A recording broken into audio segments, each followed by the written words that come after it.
Huh?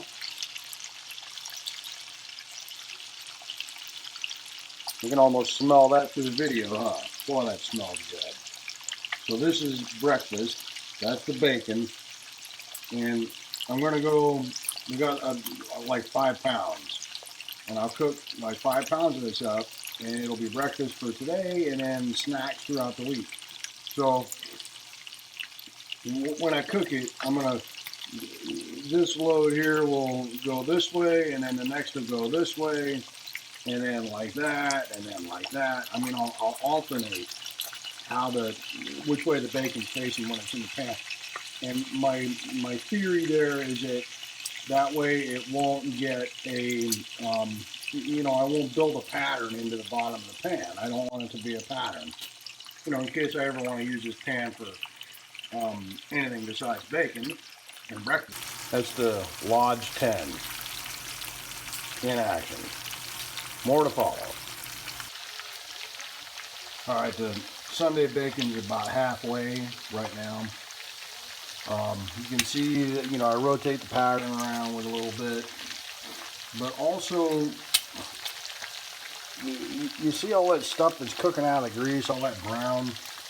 That's from the flavoring that they do the bacon with when they process the bacon. It's good. I like the bacon. It's good, but that stuff right there makes the grease. It kind of makes the grease not very good. So if I want to salvage this grease, and actually I kind of do, because bacon grease is good to have, I'm going to have to clean that up, and we'll get into that later, how to clean up that grease, or at least how I've been doing it. All right, so the bacon's all done, and now I'm going to clean up the grease. So what I did, I kind of needed both hands. So I had to scrape in here a little bit, because this stuff, I think it's all sugar, whatever it is, it cooks out of the grease. It sticks to the pan. So I scraped it up with a spatula, and then we're gonna strainer it into there. And you gotta wear your mitts, because that cast iron is still hot.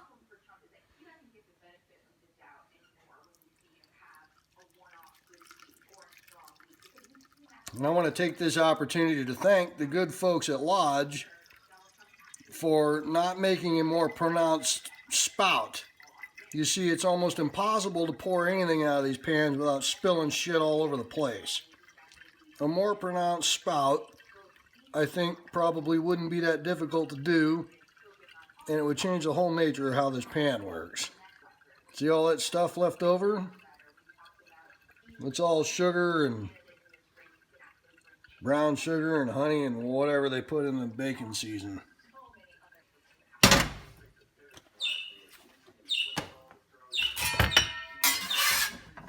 See that? That all goes in the trash. All right, I'm gonna wipe this pan out and get it ready for the onion. Okay, here's the onions. Throwing them in. A little bit of bacon grease that was salvaged from last week.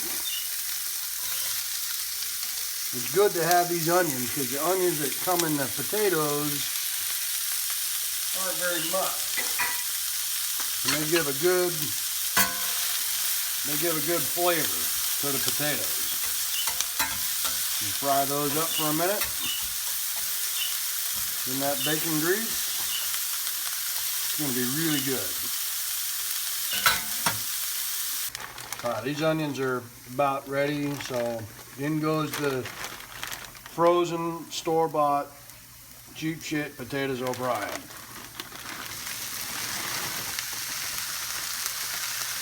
Nothing glamorous here, nothing fancy.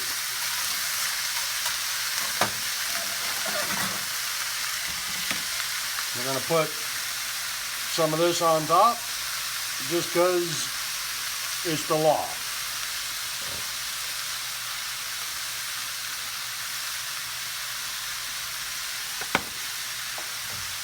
And we're going to give it a little bit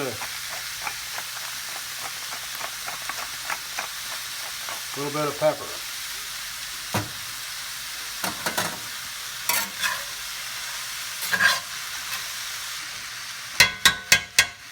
Let that cook for a while, we'll be back. All right, well, the potatoes are about done. I'm gonna throw them in the oven. They'll keep warm for a little bit. I've had the oven heating up. Watch this. In the oven, oh yeah. See, there's my egg fryer. Been in the oven warming up.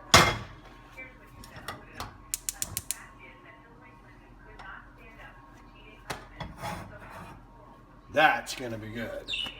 All right, so this pan here, I've actually polished it down and seasoned it. I probably don't really need the butter, but everybody in the family likes their eggs cooked in butter, and I like it too. And although this isn't real butter, this is that fake shit, it tastes pretty good, pretty real.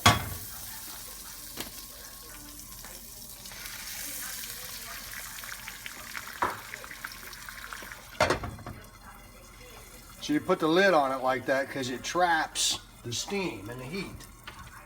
And then in just a second here, I'm going to put a little water on top of it. And that'll make really good eggs like that.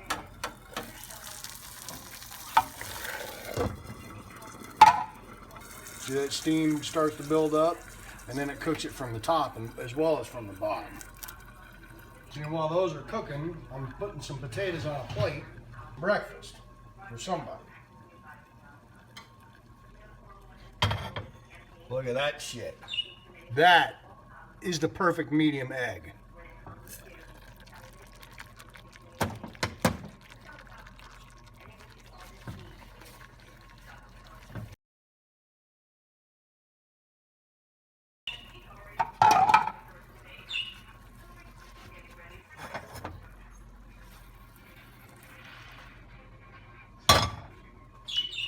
There you go.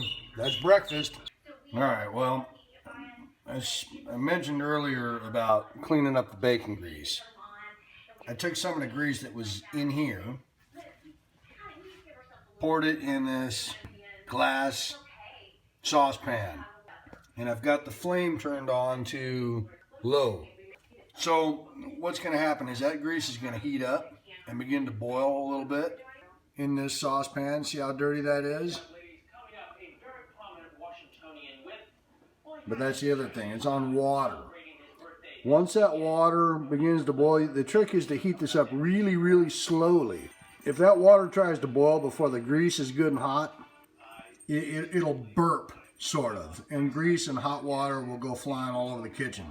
If you heat it up really, really slowly, so that the grease gets warm at the same rate as the water, the water will boil through that grease. The weight of the grease won't really hold the water down that much. It'll boil.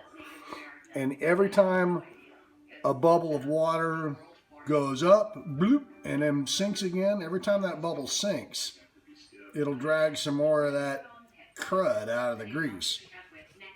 And, well, you'll be able to see it better once it begins to boil. Okay, well, it's boiling, and you can see the colors change. It looks like it's sort of emulsifying a little bit, and it probably is.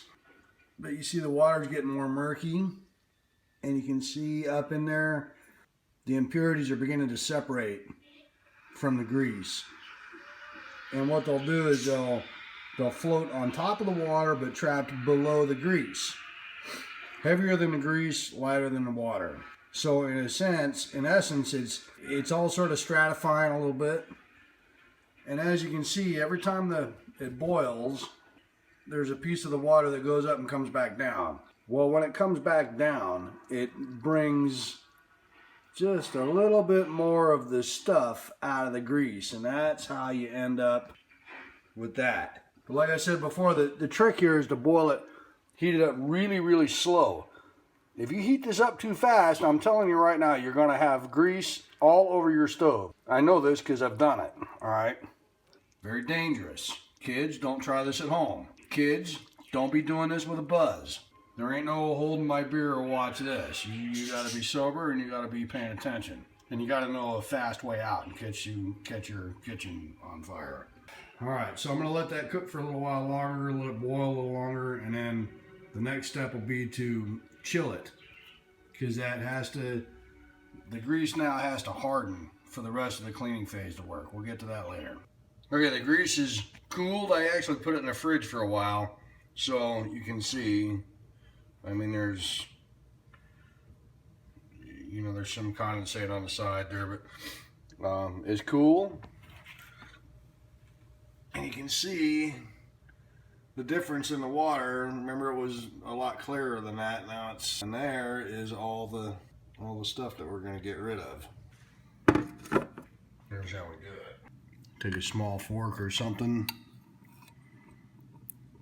make a hole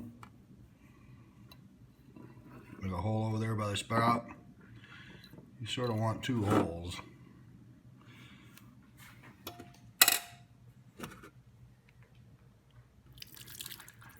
Just dump it out. I'm going to leave a little in there so you can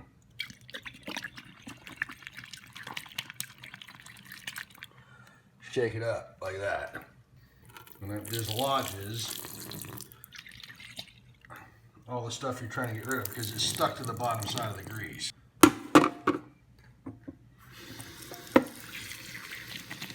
little more water back in there.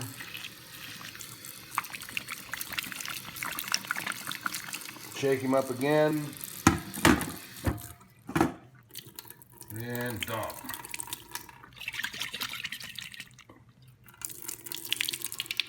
Still some crud. We'll do it one more time.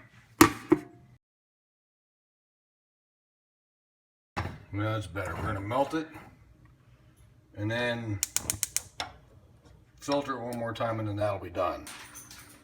See, and then after all that, you end up with this beautiful, clean bacon grease that you put in whatever container you might have that's also clean, so you don't get a disease.